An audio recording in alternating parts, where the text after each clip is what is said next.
Suriye'de yaşanan son 2 senedir özellikle Esad rejiminin devrilmesinden sonra Jolani hükümetinin tüm dünya kamuoyunda kendisini yeni bir Suriye hükümeti olarak, geçici hükümet olarak göstermesi ve dünya liderleri nezdinde kabul görmesini şiddetle kınıyor ve bunu asla kabul etmiyoruz.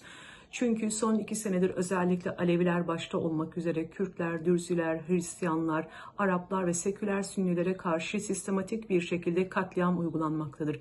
Özellikle son 2 haftadır Kürt bölgelerine yapılan saldırılar, IŞİD ve onun yandaşlarının ve onun ideolojisini savunan kişilerin sokaklara dökülerek kadınları, çocukları, kızları başta öldürülmesi olmak üzere oradaki Kürt halkına yapmış olduğu zulmü de şiddetle kınıyoruz. Son 2 sene içerisinde özellikle bu yaşanan katliamlar tüm dünyanın gözü önünde olurken bunlara sessiz kalan devlet başkanları, Dışişleri Bakanları olmak üzere yine kısmen ses çıkarmaya çalışan Birleşmiş Milletler Af Örgütü'nü de dahil ederek sessiz kalan tüm kesimleri de bu sessizliğe alet oldukları için, bu zulme de alet olduklarının da ifade etmek istiyorum.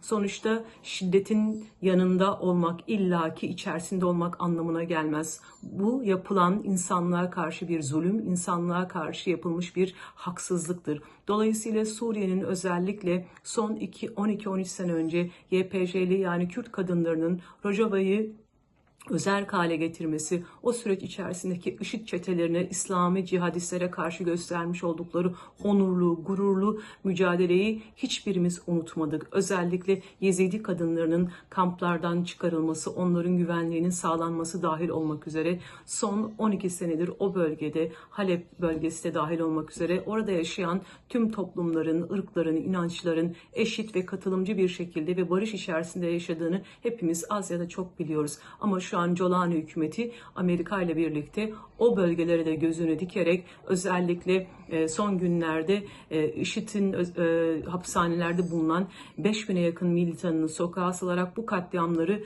gözümüzün önünde yapmaya devam ediyor. Ben Avustralya Alevi Bektaş Federasyonu Genel Başkanı olarak, bir Alevi olarak, bir kadın olarak başta kadınlara karşı yapılmış olan bu zulmün, bu katliamın, bu patriarkal sistemin özellikle tecavüz gibi işlemleri, aletleri kullanarak kadın onurunu, kadın benliğini kullanmasını şiddetle kınıyorum. Ve şu an bizleri izleyen Türkiye Cumhuriyeti yetkilileri başta olmak üzere IŞİD'e verdikleri desteği siyasi anlamda, diplomasi anlamında, silah anlamında bir an önce durdurması gerektiğini söylüyorum. Çünkü özellikle o bölgede yaşayan halkların birlik, beraberlik içerisinde, demokrasi içerisinde yaşaması elzemdir.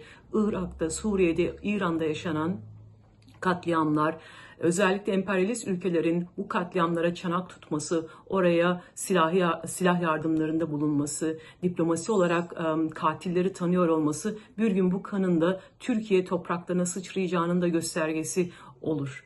Dolayısıyla bizler eğer bir şeyi, mücadeleyi kazanmak istiyorsak, gerçekten de toplumsal barışın gelişmesini istiyorsak, yanı başımızda ölen, öldürülen, cinsiyeti, kimliği, inancı, etnisitesi fark etmeden her bireyin yaşam hakkını korumak zorundayız. Dolayısıyla Avustralya hükümeti başta olmak üzere bütün devlet yetkililerini, bakanlara, internasyonel, uluslararası sivil toplum kuruluşlarını, Alevi örgütlerini, Kürt örgütlerini, diğer örgütlere buradan seslenerek güçlü bir mücadeleyle, lobiler yaratarak, kamuoyu oluşturarak, özellikle Birleşmiş Milletler'in gözetimi altında oraya giderek gerekli raporların tutulması, katillerin bir an önce yargılanması ve Jolani hükümetine verilen desteğin de diğer devletler nezdinde bir an önce durdurulması için gerekli çağrıları buradan bir kez daha sizlerin aracılığıyla yapıyorum. Özellikle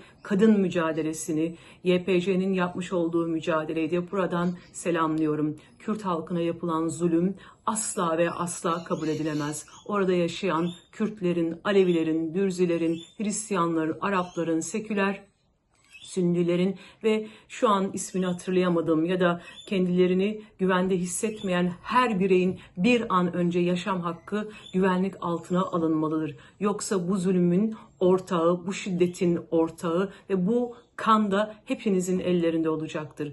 bir an önce zulüm durdurulmalı ve kamuoyu önünde adaletin karşısında suçlular, katiller yargılanmalıdır.